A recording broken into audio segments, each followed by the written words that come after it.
Pictures of the Indian Treaty Room, where just moments from now we are going to see President Biden and Ukrainian President Zelenskyy together making a public push to urge Congress to act quickly to approve billions more in military aid for Ukraine's war against Russian aggression. Now, it has been a busy day for President Zelenskyy, who has been lobbying Republicans up on Capitol Hill. Earlier today, he was there meeting with many senators and House members, but what a difference a year makes. Last year, he received a hero's welcome in Congress for leading the fight against Russia, but this season, it's more like getting coal in his stockings. Republicans signaling today they are blocking President Biden's request for $61 billion in aid to Ukraine because they say dealing with the U.S. border is more urgent. Let's listen now to the President of the United States. President Zelenskyy, it's an honor to welcome you back to the White House. When President Putin launched his brutal total invasion of Ukraine in February of 2022, and Russian tanks rolled over the border toward Kyiv, there were those who thought Ukraine wouldn't survive for a month. So no one should forget that for you to be here today, again today, nearly 2 years later, and for Ukraine to stand strong and free is an enormous victory already. Putin has failed in his effort to subjugate Ukraine.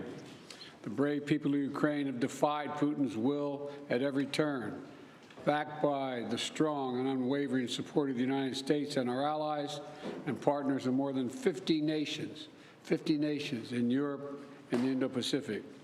And Ukraine will emerge from this war proud, free, and firmly rooted in the West unless we walk away.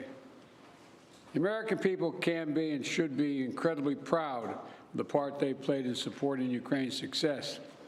We'll continue to supply Ukraine with critical weapons and equipment as long as we can, including $200 million I just approved today in a critical needed equipment, additional air defense interceptors, artillery, and ammunition. But without supplemental funding, we're rapidly coming to an end of our ability to help Ukraine respond to the urgent operational demands that it has. Putin is banking on the United States failing to deliver for Ukraine. We must prove him wrong. The United States and Congress must, as I asked last week, it's stunning that we've gotten to this point. You know, we need to fully appreciate how it's wrong, how this is being viewed around the world and being used by Russia. Russian loyalists in Moscow celebrated when Republicans voted to block Ukraine aid last week. The host of a Kremlin-run show literally said, and I quote, "Well done, Republicans. That's good for us," end of quote. Let me say that again. This host of a Kremlin-run show said, "Well done, Republicans. That's good for us." That's a Russian speaking. If you're being celebrated by Russian propagandists, it might be time to rethink what you're doing. History will judge harshly those who turn their back on freedom's cause. Today, Ukraine's freedom is on the line, but if we don't stop Putin, it'll endanger the freedom of everyone almost everywhere. Putin will keep going, and would-be aggressors everywhere will be emboldened to try to take what they can by force. Mr. President, I'll not walk away from Ukraine, and neither will the American people. A clear bipartisan majority of people across the United States and in Congress support your country. They understand, as I do, that Ukraine's success and its ability to deter aggression in the future are vital to security for the world at large. And I have repeatedly made clear from our first day in office, we also need Ukraine to make changes to fix the broken immigration system here. We also need Congress to make the changes to fix the broken immigration system here at home. My team is working with Senate Democrats and Republicans to try to find a bipartisan compromise, both in terms of changes in policy and provide the resources we need to secure the border. Compromise is how democracy works, and I'm ready and offered compromise already. Holding Ukraine funding hostage in the attempt to force through an extreme Republican partisan agenda on the border is not how it works. We need real solutions. I also asked Congress for funding for Israel to take on Hamas and confront multiple other threats backed by Iran in the wake of the October 7th assault. National Security Advisor Sullivan will travel to the region this week and meet with the Israeli War Cabinet, as I have met with, to emphasize our commitment to Israel, as well as the need to protect civilian life and ensure more humanitarian assistance flows and reaches into Gaza for Palestinian civilians. Secretary Austin will also travel to the region this week to step up the international efforts to protect the free flow of commerce through the Red Sea. The entire world is watching what we do, so let's show them who we are. America stands for freedom today, tomorrow, and always. America stands against tyranny and against oppression. And America stands with the people of Ukraine. Thank you again for being here today, Mr. President, and thank you for everything Ukraine is doing to hold the line for liberty in the world. The floor is yours, Mr. President. Thank you so much. Thank you very much, Mr. President, dear journalists. I'm glad to be here and personally thank you and tell you how Ukraine values what we've achieved together, defending life and freedom. In Ukraine, we are fighting for our country and freedom, and also in Europe, we say for our freedom and yours. And this motto resonates not only in our country, not only in our hearts, not only in Ukraine, but also in Poland and Baltic states, Moldova and others. When freedom is strong in one country, it is strong everywhere. When it burns in one soul, it presents its merits to others. Ukrainians have twice led revolutions this century, defending freedom. For nearly 2 years, we have been in a full-scale war, the biggest since World War II, fighting for freedom. We stand firm, no matter what Putin tries. He hasn't won any victories. Thanks to Ukraine's success in defense, other European nations are safe from the Russian aggression, unlike in the past. Ukraine can now tackle the Russian dictatorship, so our children and other nations won't have to shed their blood and sacrifice lives defending against Russian aggression. We've already made significant progress. We've shown that our courage and partnership are stronger than any Russian hostility, and we've freed 50% of the territories Russia occupied after February 24th. And we won the Black Sea and are reviving our economy. Thanks to maritime exports, Ukraine's 5% economic growth this year proves our effective partnership. And we've shown no Russian missiles can overthrow the powerful American Patriot systems. Thank you very much. And even during war, we are reforming our country and strengthening our institutions. Today, President Biden and I discussed how to increase our strength for next year. First, air defense and destroying Russian logistics on Ukraine's land. Mr. President, thank you very much for your supporting us. And in these areas, like our victory in the Black Sea, we aim to win the air battle, crushing Russian air dominance. This will intensify our ground advantages in 2024 with our control of the skies. Who controls the skies controls the war's duration. And today I would like to thank, of course, for yet another significant defense package with our defenders value very much. Second, yesterday I met with American defense company leaders. They advised us on how to make our defense industries war faster and more effectively. Thank you, President Biden, for this important initiative we started with you. Together, Ukraine and America can strengthen democracy's arsenal.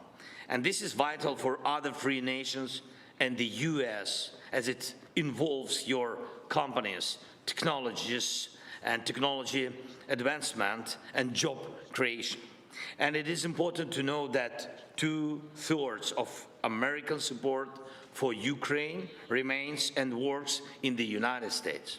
Third, I informed Mr. President that Ukraine has fulfilled all the recommendations of the European Commission regarding the preparation for a decision to start negotiations on Ukraine's accession to the EU.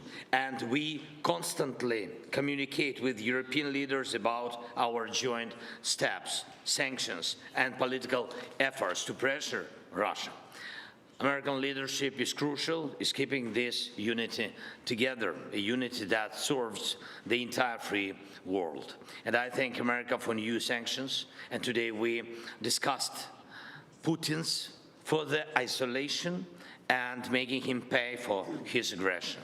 It's very important that by the end of this year, we can send a very strong signal of our unity to the aggressor and the unity of Ukraine, America, Europe, the entire free world.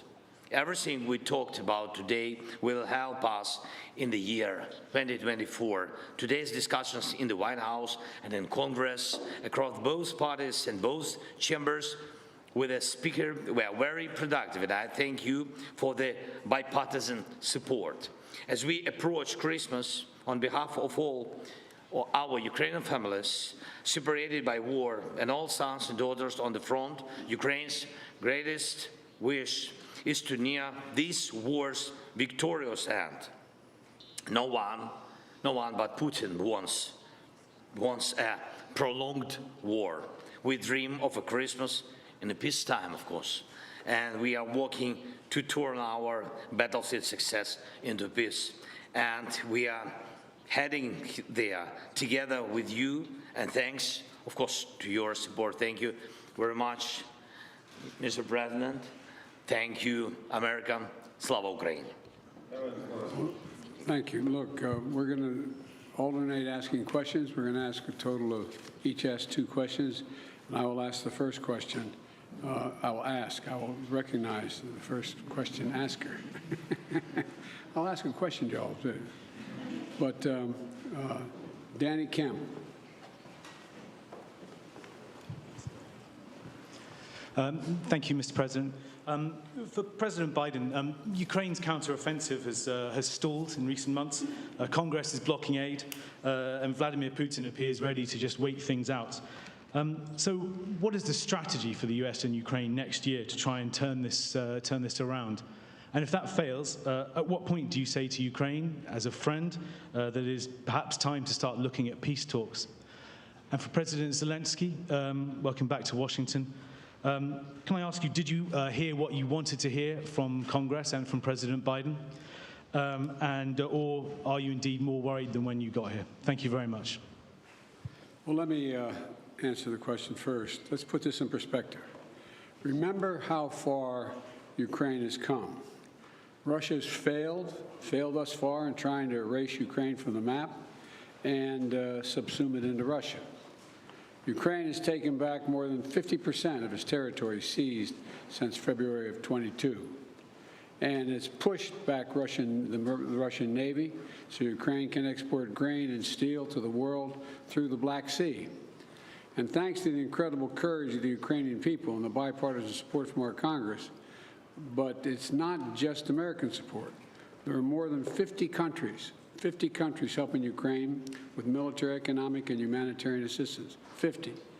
The burden sharing, the U.S. has put up $75 billion, and our allies and partners have put up $100 billion.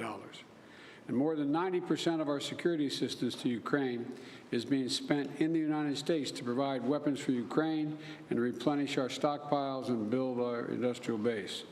We need to ensure Putin continues to fail in Ukraine and Ukraine to succeed. And the best way for that to do that is to pass the supplemental. Yeah. Can I answer in Ukrainian, please?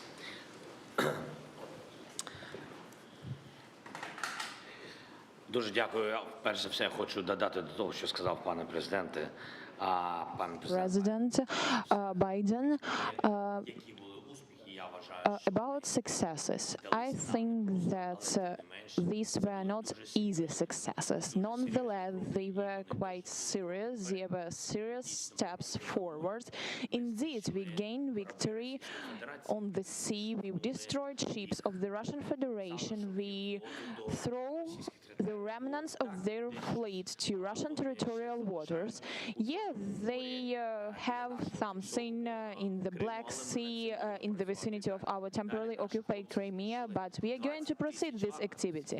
Our guys destroyed 20,000 of Wagner mercenaries. These are serious terrorists who were massing everywhere on African continent, in Syria, in Ukraine.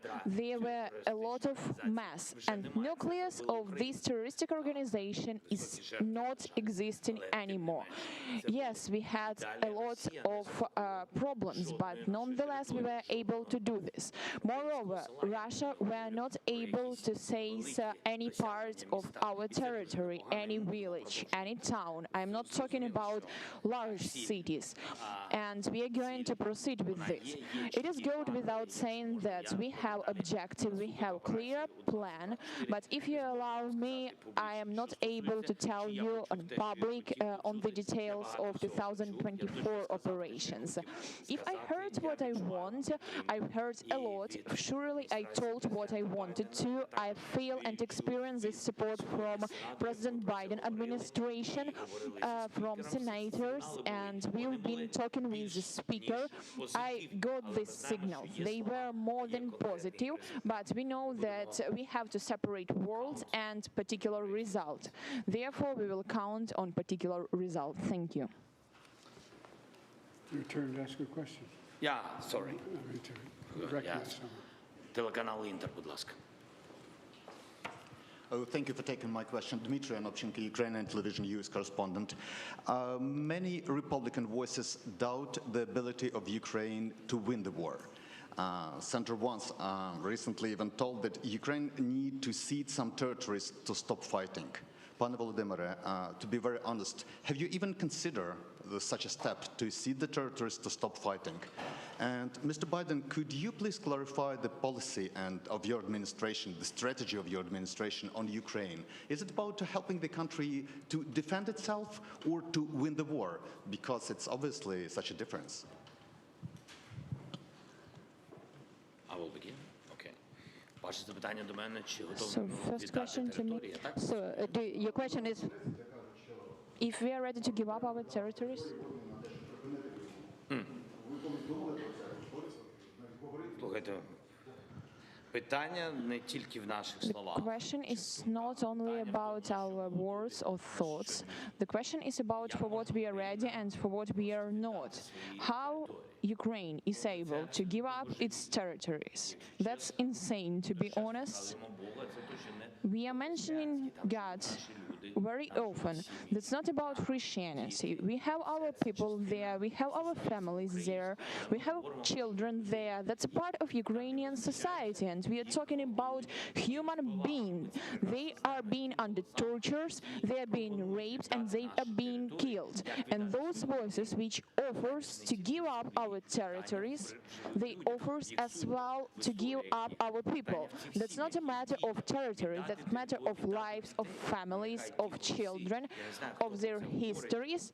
I don't know whose idea it is, but I have a question to these people if they are ready to give up their children to terrorists. I think no. We want to see Ukraine win the war. And as I've said before, winning means Ukraine is a sovereign, independent nation and that can afford to defend itself today and deter further aggression. That's our objective. Trevor, Reuters. Thank you, sir. First, a question for both of you.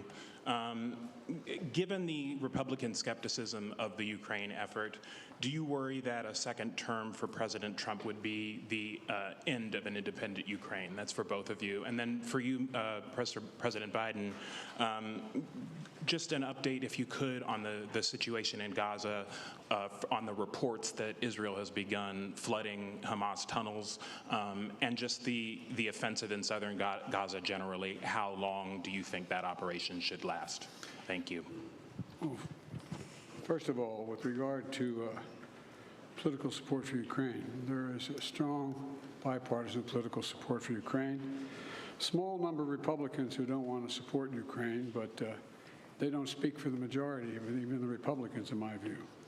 We're in negotiations to get funding we need, not to promise, not making promises, but hopeful we can get there. I think we can. And you're right, the world's watching what we do. Would you send a horrible message to an aggressor and allies if we walked away at this time? And it would hurt our national security.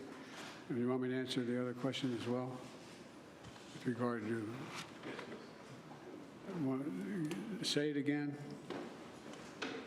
Sorry, so the question was just if you could talk a little bit about the Gaza operation, Israel flooding Hamas tunnels, and if you've had conversations with Bibi Netanyahu about how long that operation should last. Well, I have had conversations with Bibi Netanyahu, and I want to make sure that we don't forget what we're doing here. We have to support Israel because they're an independent nation that's being, I mean, the brutality, the inhumanity, the way in which Hamas treated the Israelis, and I mean, raping and burning and beheading. I mean, it's just beyond comparison, and to anything else that I've seen since I've been here, and I've been around for a long time. But I think that we have made it clear to the Israelis, and they're aware, that the safety of innocent Palestinians is still of great concern. And so the actions they're taking must be consistent with attempting to do everything possible to prevent innocent Palestinian civilians from being hurt, murdered, killed, lost, etc. And look, it doesn't lessen the responsibility going after Hamas for innocent Palestinians and Hamas. Look, we have a responsibility to protect citizens and ensure they have access to humanitarian assistance. That's why I've worked so hard with our Arab friends as well as the Israelis to get humanitarian assistance into Israel, literally getting up to 140 trucks loaded with gear, loaded with food, loaded with everything that is needed by the Palestinians, including fuel. So, you know, Israel has stated its intent to fulfill these responsibilities. It's very difficult. With regard to the flooding of the tunnels, I'm not, well, there is assertions being made that there's quite sure there are no hostages in any of these tunnels, but I don't know that for a fact. I do know that, though, every civilian death is an absolute tragedy, and Israel stated its intent, as I said, to match its words with its intent with actions. That's what I was talking about today.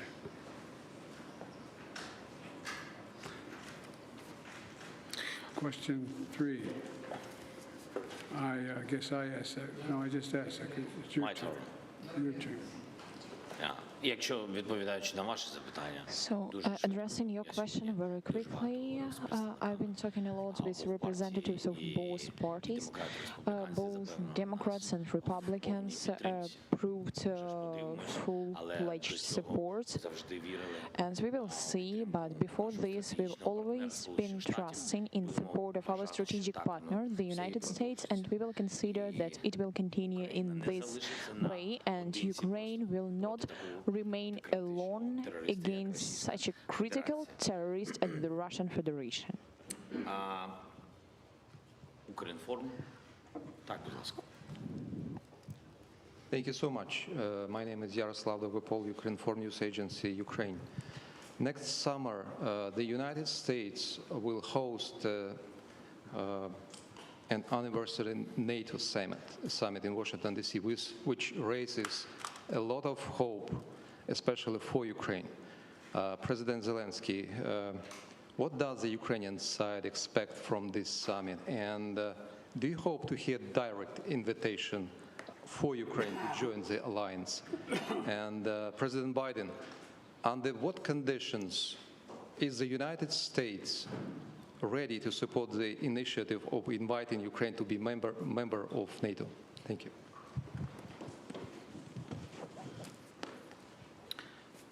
Thank you for your question.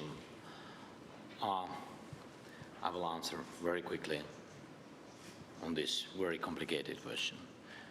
We are not allies till now. We are allies, but we are not members of NATO.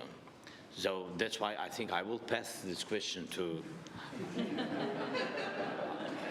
our big friend, President Biden. Well, look,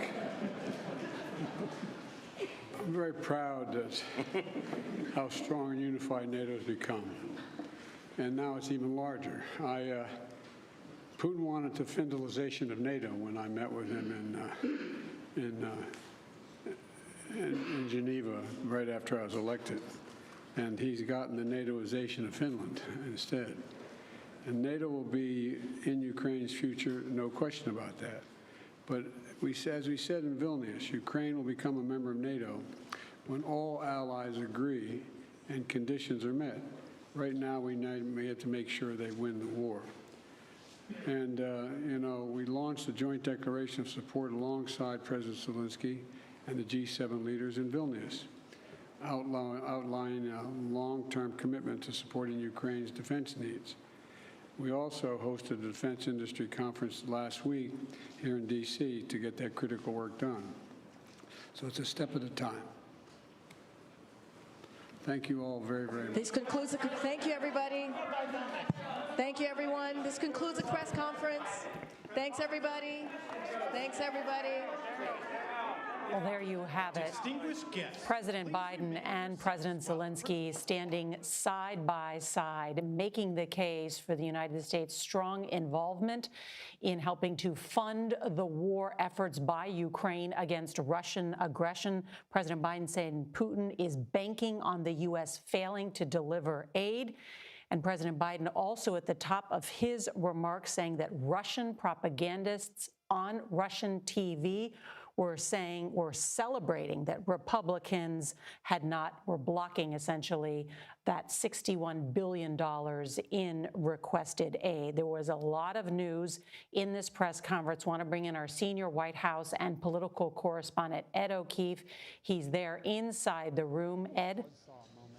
Nora, a few things stick out. First of all, the Ukrainian president once again pushing Congress to provide that support, among other things pointing out that in his calculation about 90% of the security assistance the United States has been spent here domestically in the United States, which is an argument that the White House has been making to skeptical lawmakers, in essence saying this is a jobs bill, an economic development bill for your states, for much of the country at a time when there is concern about the economy. But the other thing I heard him say, Zelenskyy, is, quote, whoever controls the skies controls the war's duration. In other words, he came here once again to Washington asking for air support for the ongoing military campaign, something he has been told by the president and his senior advisors here in this room is not doable, is not something the United States is open to doing.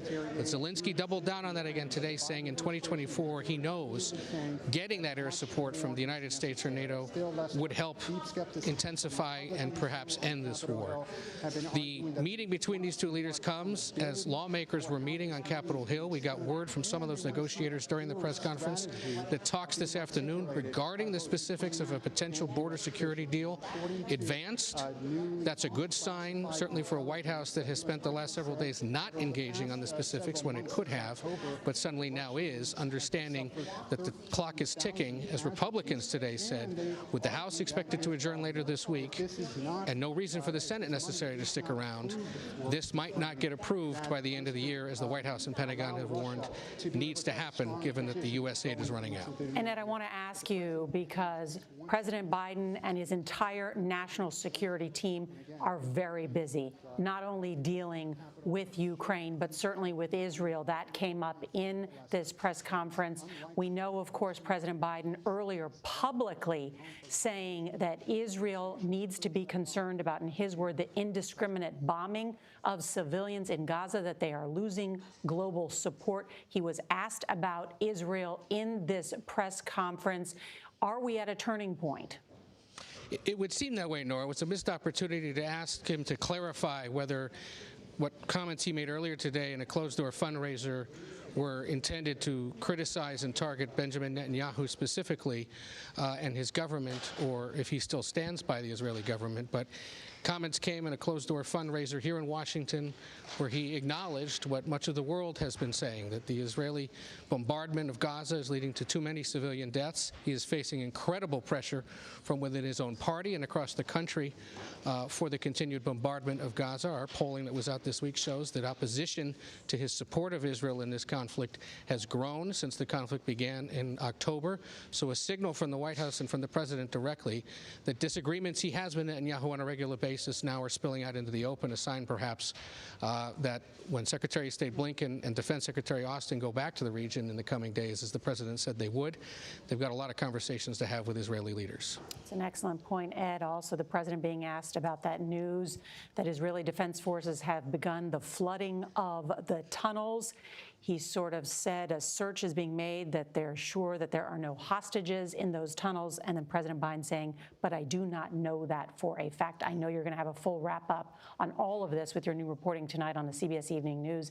Ed, thank you. Want to bring in congressional correspondent Scott McFarland. He is on Capitol Hill. And Scott, as Ed had pointed out, President Zelenskyy was up there making his pitch for more aid, but the Republicans are saying we are not going to approve this big $100 billion supplemental package, which includes $61 billion for Ukraine and money for Israel and money for the border, unless we get some concessions from the president. And our own Camilo Galvez is reporting that, in fact, it appears the White House is ready to make those concessions. That's a big deal. What do we know about that? Yeah, but the Capitol is still oozing with pessimism, Nora, even if Senate negotiators can pull something out. And negotiators told us late today they're still weeks away, likely, from getting a deal. The hardliners in the U.S. House may not go for it. One Democratic negotiator told us you can't think of a more vexing, complicated issue to put onto a Ukraine aid package than immigration. Even if the White House negotiates, doesn't mean the White House can bring together a compromise. Nora, this is a puzzle that the U.S. House and Senate are about to leave behind when they leave town, likely later this week.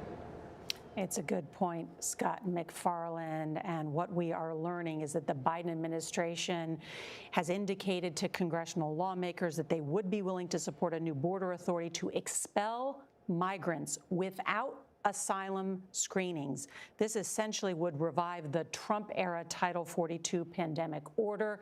That is much further than a lot of Democrats have wanted to go in the past. We'll explain and more of it for you tonight on the Evening News. But for now, our coverage will continue on CBS News Streaming, your local news. And as I mentioned, lots more reporting coming up on the CBS Evening News. And not long from now, we've got it for you. So this has been a CBS News special report. I'm Nora O'Donnell in Washington. Thanks for joining us.